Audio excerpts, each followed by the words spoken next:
వయో పరిమితి మీద క్లారిటీ ఏమిటి? ఏపీడిఎస్సి ఎప్పుడు నిర్వహించాలి? లాంటి విశేష అంశాలకు సంబంధించినటువంటి అప్డేట్స్తో కూడినటువంటి న్యూస్ ఆర్టికల్స్ ఈరోజు పేపర్లో రావడం జరిగింది. వీటికి సంబంధించిన క్లారిటీ మీకు కావాలంటే ఈ వీడియోని పూర్తి వరకు చూడాల్సి వస్తుంది.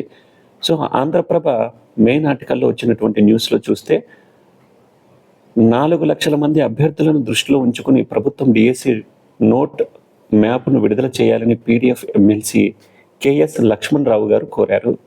అసెంబ్లీ మీడియా పాయింట్లో బుధవారం ఆయన మాట్లాడుతూ శాసన మండలిలో మెగా డిఎస్సి నిర్వహణ వాయిదా తీర్మానం ఇచ్చామన్నారు. కూటమి ప్రభుత్వం ఏర్పాటైన తర్వాత 16,347 ఉపాధ్యాయ పోస్టుల భర్తీకి మెగా డిఎస్సి నిర్వహణపై సీఎం చంద్రబాబు నాయుడు తొలి సంతకం చేశారన్నారు. నవంబర్ 6న డిఎస్సి నోటిఫికేషన్ విడుదల చేస్తామని ప్రకటించినా నేటికి విడుదల చేయలేదన్నారు. ఇప్పటికే టెట్ నిర్వహణ పూర్తి చేసి ఫలితాలు కూడా రావడంతో వేలాది మంది అభ్యర్థులు డిఎస్సి కోసం ఎదురు చూస్తున్నారని, వారి భవిష్యత్తును దృష్టిలో ఉంచుకొని అధికారులు కనీసం నోట్ మ్యాప్ అయినా విడుదల చేయాలని ఎమ్మెల్సీ డిమాండ్ చేశారు. సిలబస్ ప్రకటిస్తే వారు తరఫీదు పొందే అవకాశం ఉంటుంది అన్నారు. ఈనాడు మెయిన్ ఆర్టికల్లో పబ్లిష్ అయిన ఈ న్యూస్ చూస్తే డిఎస్సి సిలబస్ రోడ్ మ్యాప్ ప్రకటించాలి.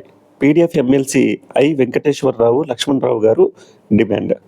డిఎస్సి నోటిఫికేషన్కు సంబంధించిన రోడ్ మ్యాప్, సిలబస్, వయోపరిమితి వివరాలను ప్రభుత్వం వెల్లడించాలని పీడీఎఫ్ ఎమ్మెల్సీ ఐ వెంకటేశ్వరరావు గారు లక్ష్మణరావు గారు డిమాండ్ చేశారు. ఇంటర్ కళాశాలలో గత ప్రభుత్వం నిలిపివేసిన మధ్యాహ్న భోజన పథకాన్ని తిరిగి పునరుద్ధరించాలని కోరారు.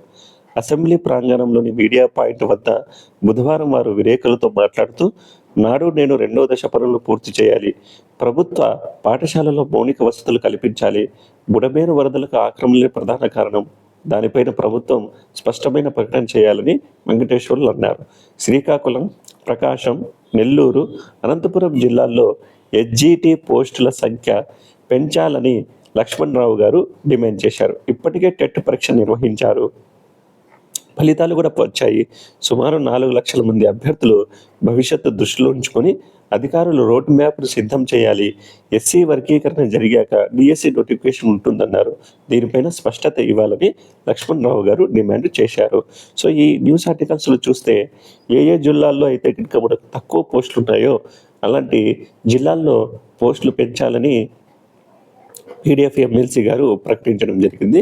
దీని మీద ప్రభుత్వ ఆలోచన ఎలా ఉంటాయి అనేది న్యూస్ అప్డేట్స్ మనకు త్వరలోనే తెలుస్తుంది. ఇలాంటి న్యూస్ అప్డేట్స్ మీకు వెంటనే చేరాలంటే మనకున్నటువంటి సబ్స్క్రైబ్ బటన్ని మీరు వెంటనే ఆన్ చేసుకుని పెట్టుకోండి. ఎప్పటికప్పుడు తాజా సమాచారంతో పాటు డిఎస్సి ప్రిపరేషన్ ప్లాన్ని, ప్రీవియస్ ఇయర్ క్వశ్చన్స్ని ఈ ఛానల్ ప్లాట్ఫామ్ ద్వారా మేము అందిస్తున్నాము. సబ్స్క్రైబ్ చేసుకుంటున్నందుకు థ్యాంక్ యూ.